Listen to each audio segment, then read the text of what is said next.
Good morning. Oh, flowers.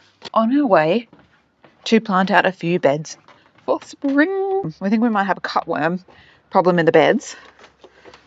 So we've been saving toilet roll to create little cuffs around our seedlings. And so we're going to send some poor sweet babies out into the fray today and see if this is a successful solution. So we will see. And we hope for the very best. And so we'll bring you along to see if it works out or if we're crying. So lots of toilet rolls. So we've got some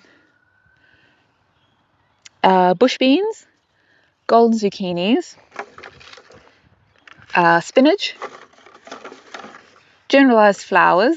You might remember from the carrot episode, these were all full of onions. And out of, maybe like 50 onion seedlings, we only have these ones left. Luckily that bed is not affected by whatever pest is going on. I'm going to start with something that's probably going to make me happy. So we're going to go back to the carrot beds, and do the spinach. I've got the corn seedlings, the corn seeds soaking upstairs. So those will be the last things that we do to give them the best chance of germination. Here we go. Of course, less than 5 minutes. And we've got cinnamon out here, hey? Hey? Oh, yes. Oh, yes. Oh, yeah. Sun activated. Yes. Oh, you love it. Okay. So we're using a perpetual leaf spinach because it says you can plant or it can grow all times of year except for winter. And honestly, in our area, winter is maybe actually still kind of okay. Just very slow growing. Stay in your lane. Ooh. As I'm growing as a grower, I'm also learning what all the different seeds look like. And I find it quite interesting because I had no idea that spinach seeds would be so big, I guess. Look how big. I wasn't expecting that. I don't know how many can I just actually sprinkle them everywhere? Is that going to be fine? All right. I think I can probably get rid of these now so I can see them coming up. I think I might end up having to hang on to a few bits of this because I think we're going to have way too many seeds in here. Hello. Oh. Why? Hey? You love me. You just complain and complain and complain.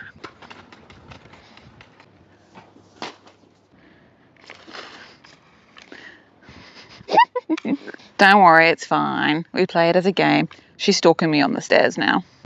I think I quite like using a hose as an indicator stick instead of an LED light. You know, like when you go to a presentation, somebody uses an LED light to show you where to look on the screen. Bring a hose into the conference centre. Oh my gosh! Don't know if you remember that we planted a couple of poppies at the back of this row as well, and they've come up. Yay! I love poppies. They're so happy. A real flouncy flower. Right, let's move on to zucchinis. Did bring a plan. Extremely professional. So we're going to do bed 7 and 8, 2 zucchinis, and then eventually have them grow over to the next bed. So yeah, on that side.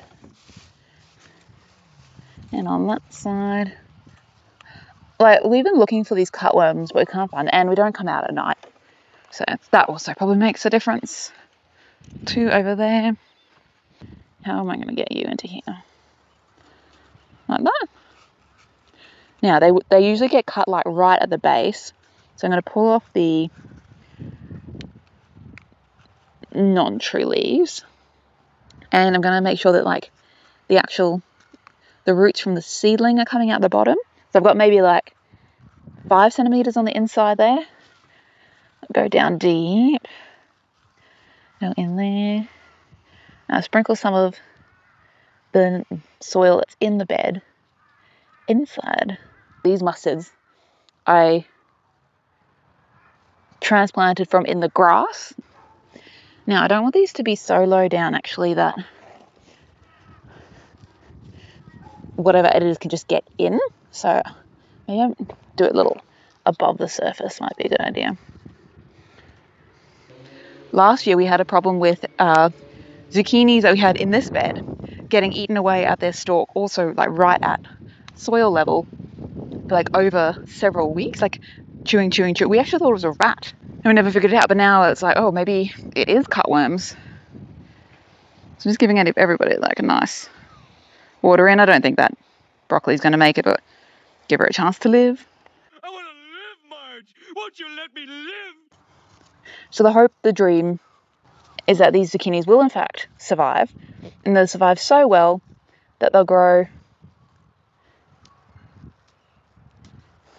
up and out over here, and we'll put a cattle panel across here, just like this tomato has the cattle panel. Because the thing we always struggle with in our climate for summer growing is things being too wet and too densely leafed, because we have usually hot, wet summers. So powdery mildew is a big problem for us. So, and I always think that I'm going to do a good job of keeping all of my trellised and significantly leafy vegetables trimmed properly, but I never do. There's always so much work in the garden, and honestly when it rains so often it can be difficult to get out and get everything done, because anything like this will go moldy. Anything like zucchini, squash, watermelons, melons, even the tomatoes will get powdery mildew and struggle. Now I'm pretty sure that the irrigation in this bed is not working to a full capacity, so I'll give everybody a nice deep soak. Thirsty girls. I don't know why these onions survived and others didn't. It's very, very annoying. We're not sponsored by Quilton, but if Quilton would like to sponsor us for gardening reasons, that would be lovely. So now I've got bee and butterfly mix, attractive mix of over 20 varieties. So let's get a couple of those in there. Oh, there's quite a variety. Okay, sprinkle a few over there. Then go a little bit over there. Oh, this is exciting. If this works, another hack.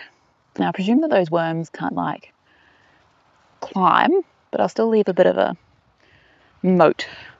What are you screaming for? Right here. So go blood and bone. I think we're putting corn in here as well during spring. Does anybody know where to buy gem squash seeds from? Because we've tried growing them from the actual seed, like when we can get a vegetable gem squash, but we haven't been overly successful, and I love gem squash. I also recently found out that flame lily is actually an invasive weed in our state, and so I'm not allowed to purchase a tuber or a seed or whatever of flame lily, even though I would love to. Motherfucker. Are regular cockroaches actually maybe kind of good?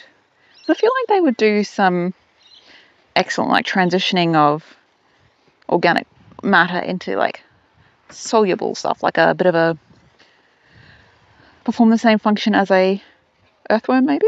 Don't know. Anyway, now I'm just talking bullshit. Where are those beans? Beans, the magical fruit. The more you eat, the more you do, the better you feel. So eat your beans at every meal. I think I already brought them over. For moisture. Okay.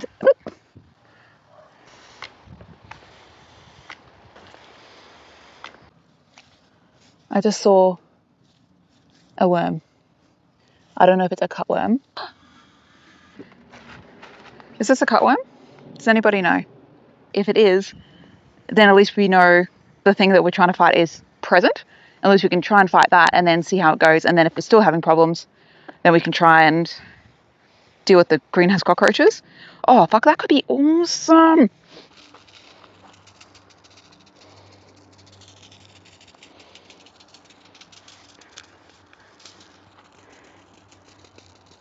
I'm not too worried about using up like this whole packet of seed here, because I would... son of a bitch. I would like this to just be full of blooms. Since we're coming into bee season, so give those a nice little water in as well. Get them in contact. Back to bed 7 for the rest of these beans. We're really getting grounded in this episode. Probably want to have a bit of a better.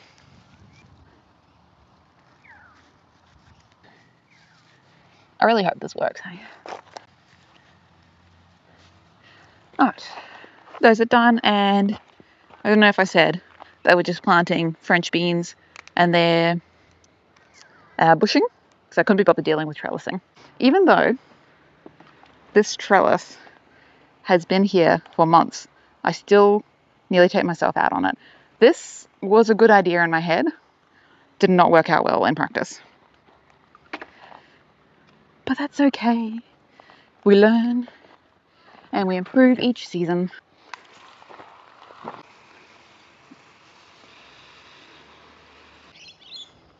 So for the rest of the garden, this bed here is going to be the acid bed. We're going to plant lychee and blueberry in that, but we need to do a bunch of amending before we can get there. And then this bed at the back is going to be herbs. So we've got to do some work for that though. So I'll grab some hex secateurs and we're going to start over here at the rosemary, who's going to have a big old haircut. And we're going to take some cuttings. Okay, so I believe it's little baby tender stems. We'll get a couple of nodes in there.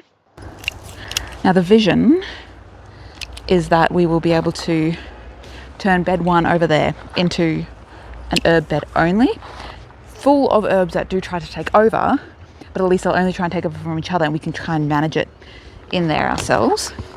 Because like rosemary, she does really well if I do a pretty aggressive chop, like once a year or a couple times a year. I am very sad that she is currently flowering and I'm about to chop her down, but I just don't really have another time to do this. We really need to get them out so we can put other stuff in this bed, which is going to be corn today. Ooh, corn today. Sage, very happy. We used to have a time here. Poor little baby. Can we just do something like that, like from a node? Get a really young one in here. I think that's too young. That's got little nodies on it, kind of like a basil.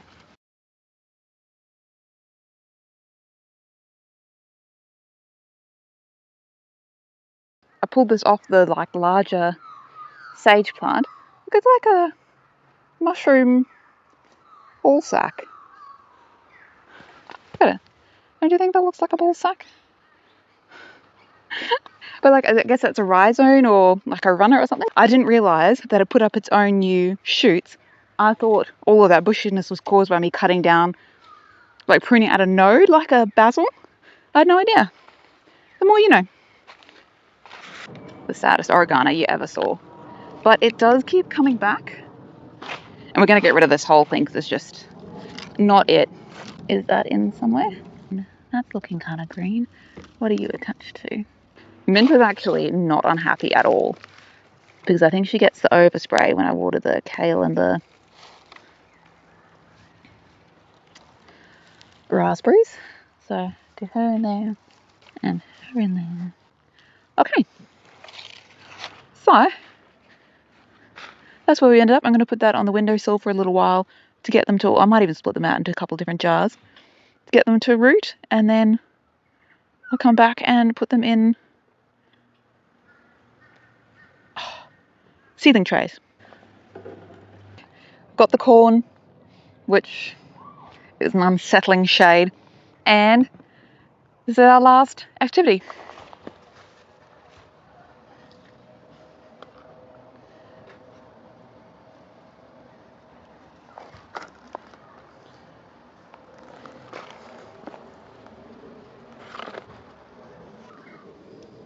I'm hoping that this is about 20 centimetres apart to do 2 shuckers, and actually I think it's a little bit close.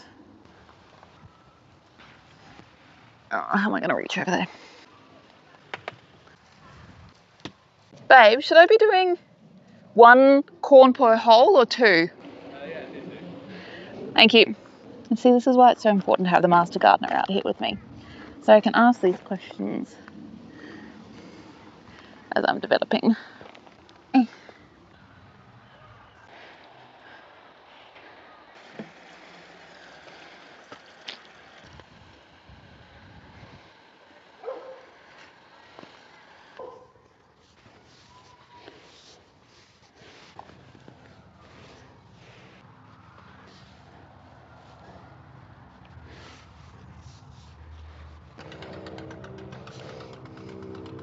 Oh, I'm great. So.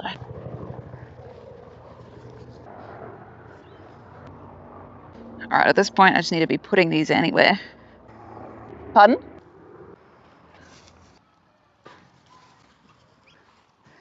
Alright.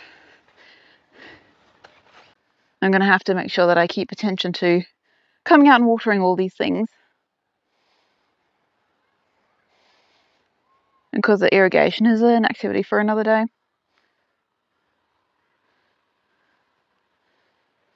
I'm also kind of hoping that these are, because these are two different varieties of corn, hoping that they're either far enough away from each other or that they'll germinate and then tassel at different times. I don't know if it's like bad for them to cross pollinate in terms of like for eating. I wonder if it's only a problem for the future, like if you wanted to save seed from your corn.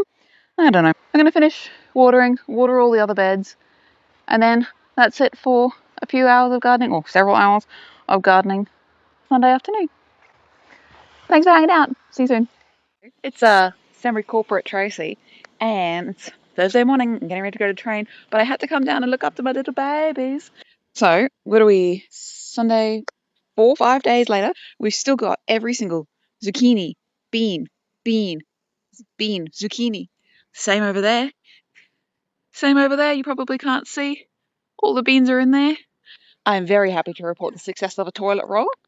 Who would have thought a toilet roll could do so many things to make me happy in life? Nobody seems to have got into our corn seeds either, which I'm very happy to hear, because I do hear from other people that birds like to come along and eat their corn seeds or their direct sown seeds. Not a problem for us, even though we have lots of crows and kookaburras who like to hang out in our garden. So I'm taking that as a win for now. Okay, thanks for hanging out on Sunday and this morning. See you soon. How many times I've tried to get out the door today? A lot. Unsuccessfully. Oh my god. Oh, they're already pretty moist. Oh, nearly. At least you know none of these episodes are scripted. Hi! What are you screaming for? Right here. So, oh, Jesus. We'll see if this one survives. Probably not. Get off my lettuce. No,